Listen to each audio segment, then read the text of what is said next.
జిల్లా ఎల్కతుర్తి మండలం పెంచకలపేట cross road Shantinagar వద్ద శుక్రవారం తెల్లవారుజామున ఘోర రోడ్డు ప్రమాదం జరిగింది. ప్రమాదంలో ఒకే కుటుంబానికి చెందిన నలుగురు అక్కడికక్కడే మృతి చెందారు. మృతి చెందిన వారిలో మంతెన కాంతయ్య, మంతెన శంకర్, మంతెన భరత్, మంతెన చందన ఉన్నారు. మరో ముగ్గురికి తీవ్రంగా గాయాలయ్యాయి. వారిని స్థానికులు ఆసుపత్రికి తరలించారు. గాయపడిన వారిలో మంతెన రేణుక, భార్గవి, శ్రీదేవి ఉన్నారు. ఏటూరు నాగారం నుండి అన్నదమ్ముల కుటుంబాలు వేములవాడకు దర్శనం చేసుకునేందుకు వెళ్తుండగా ఎదురుగా వస్తున్న ఇసుక లారీ ఢీకొనడంతో ఈ ప్రమాదం జరిగింది.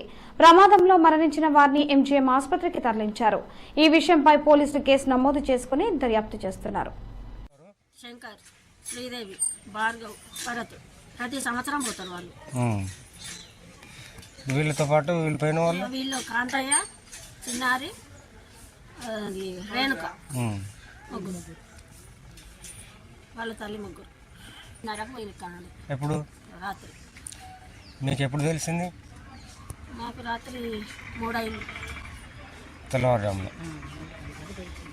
మీకు ఏమవుతారు వాళ్ళు? మా బావ శంకర్, మా మరిది, మా బావ.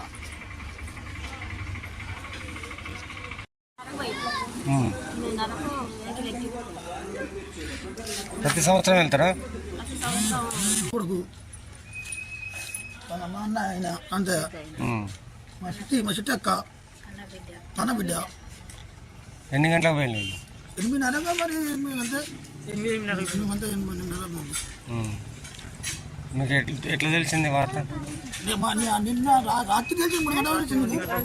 3 గంటలకు తెలిసింది. మా అన్న చెప్పింది ఫోన్ చేసి. పైన ఎవరన్నా? పైన